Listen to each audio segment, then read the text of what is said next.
ለምንድን ነው የገባው? እዛውን አልኩህ እኮ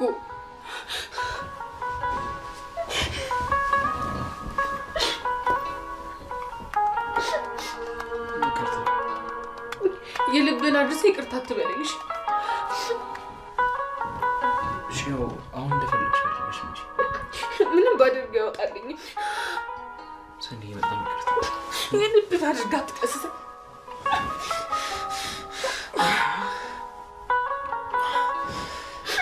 ይገባኛል። አውሬ ጨካኝ ነሽ፣ ጨካኝ። ጨካኝ እሺውን በቃ ታርቂ። ቆይ እኔ ለፍቅር አልተፈጠርኩም። ሁል ቀን መሰበር። ከዚህ በላይ እንዳልጎዳሽ ስለምፈራ እኮ እንደዚህ የምልክሽ። አውስ ነው ያቀፈኝ።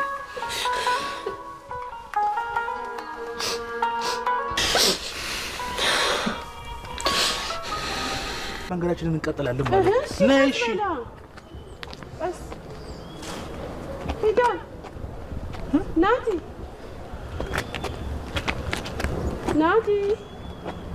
ናቲ ምን ነው ቆምክ እንዴ? ህይወታችን ሊቆም ነው እባክሽ። አንቺ ምን እንደቆም ትኛለሽ እንዴ? እሺ ምን ነበር ያልሽው? ምንም እንትናዬ ንፍልልዬ ማን ነው? ጥጥዬ ጥጦ ነው ስሙ አይደል? ጥጥዬ ተንበርከኩ። አሁን በጉልበታችን ነው እና ሌላ አይነት መንበርከክ አለ እንዴ? እሺ ላንተ ያልሆነ ደግሞ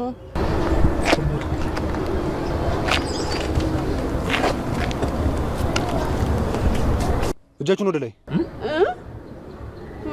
ማለት አልገባሽም? አረ ገብቶኛል። እንደዛ ላይ ገብቶኛል። አንቺ እሱን ኮርኩሪው። አንተ ደግሞ በዚህ ሰዓት ተስቃለሁ ብለህ ነው ኮርኩሪው የምትለው? ኮርኩሪው አልገባሽም? በሰዓት እኮ ኧረ እባክሽ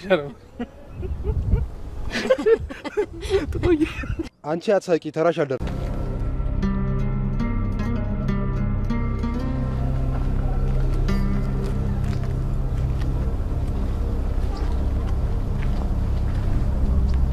እንዴት ነው ጠጤ? ምን ፈለግሽ? አይ ምንም። እኔማ እኮ ይቅርታ ልጠይቅ ነበር አመጣጤ። ሙድ እያልሽ ነው እንዴ? ኧረ እኔ ጠጤ እኔ ሙድ አልያዝኩም። ይኸው እኔ ከፈለክ እግር ስር ልውደቅ።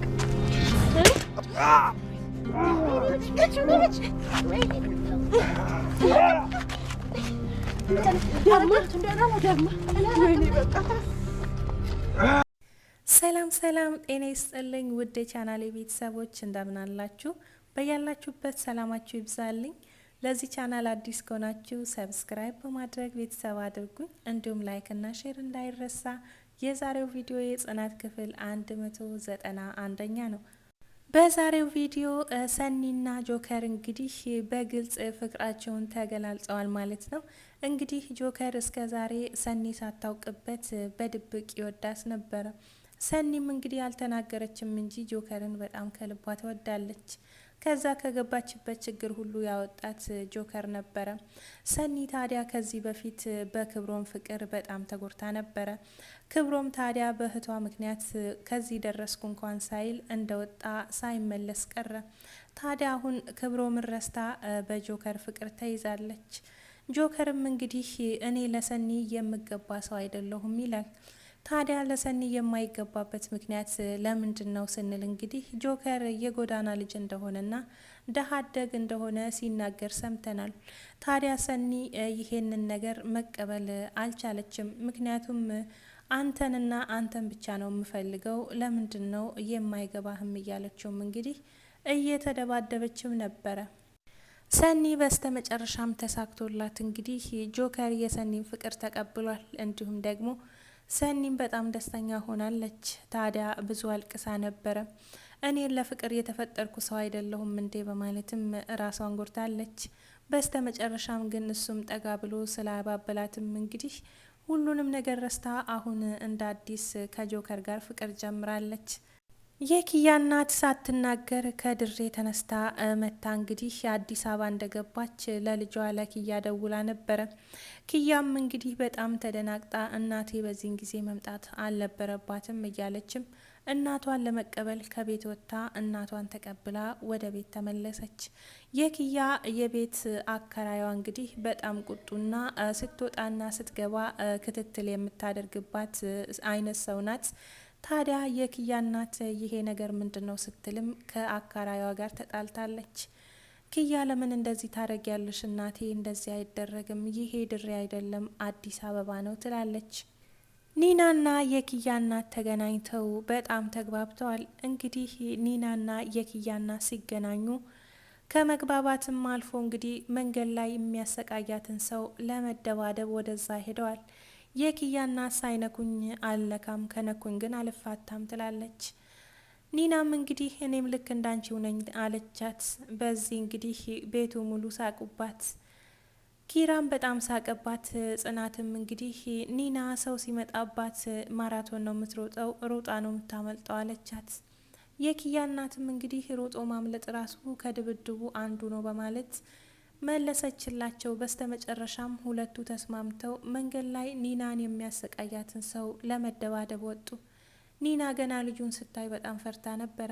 ነገር ግን የኪያ እናት ሂጂና አዋሪው በማለትም እንግዲህ ወደ ልጁ ከላከቻት በኋላ ከኋላ መታ ሰውየውን አንገቱን ብላው እንግዲህ እሱም መንገድ ላይ ጥለውት ሁለቱ ሮጠው አምልጠዋል። የምሩዬ ጉዳይ እንግዲህ ከቀን ወደ ቀን ይሻላታል ብለው ሲጠብቁ አሁንም እንደዛው እንደታመመች በህመም ላይ ትገኛለች። የናሆም አባት እጅግ በጣም አዘነ። ስለ ምሩ ጉዳይ ሲናገር እንግዲህ የናሆም አባት ምሩ ወደዚህ ቤት ስመጣ በፈገግታ ነበረ የምትቀበለኝ፣ ዛሬ ግን በህመሟ ምክንያት አልጋ ላይ ተገኝታለች ልጄ በማለትም እንግዲህ በጣም አዝነው ሲናገሩ ነበረ። የናሆም እናትም እንግዲህ የናሆም አባትን እንደዚህ መሆን የለብህም፣ እንደዚህ ስትሆን ልጄ ቢያይክ ምን እንደሚሰማው መገመት አያቅትም። ስለዚህ ከሱ ፊት ሆነ እንደዚህ መናገርም እንደዚህ ማውራትም የለብህም፣ መጠንከርና እሱንም ማበርታት አለብህ አለችው። ትንሿ እንግዲህ ገና ስራ ከመጀመሯ ፈተና በዝቶባታል። ትንሿን የሚወዳት ልጅ በተደጋጋሚ ወደ እነ ኪራ ቤት እየመጣ ይገኛል። ትንሿ አሁን ላይ እሱን የማውራትም ሆነ እሱ ጋር የመሆንም ፍላጎት የላትም። ግን ደግሞ በአጋጣሚ ወደ ሳሎን ገብቶ ስለነበረ ጽናት መታ ሂጂና ቡና ፊ ሳሎን እንግዳ መጥቷል ትላለች። ማን የመጣው ብላ ስትጠይቅም እሱ መሆኑን ስታውቅ እንግዲህ አሞኛል፣ ከይቅርታ ጋር ወደዛ መሄድ አልችልም አለቻት። ታዲያ ጽናትም በቃ አንቺ ረፍት አድርጊ፣ ስራውን እኔ እሰራለሁ፣ ቡናውንም ምን ያፈላዋለሁ በማለትም እንግዲህ በወሬያቸው መሀል ሳሎን ቁጭ ብለው ሲነጋገሩ ትንሿ እንደታመመችና ታማ ስራ እንዳልሰራች ተናገረች። እሱም እንግዲህ ምኗን ያመማት በማለትም ጠየቀ። ሆዷን እንደሚያማት ተናግራ ስለነበረ ጽናትም ይሄንኑ ተናገረች። በስተ መጨረሻም እንግዲህ ሰኒ ከመኝታዋ ስትነሳ እንግዲህ ጆከርን አጠገቧ ታገኛለች። እንዴት እዚህ ልትመጣ ቻልክ በማለትም ጠየቀችው። ጆከርም እንግዲህ አንዴ በግራ አንዴ በቀኝ እያልሽ ደረቴ ላይ ተኝተሽ እንዴት መጣ ስትይ አታፍሪም እንዲ አላት።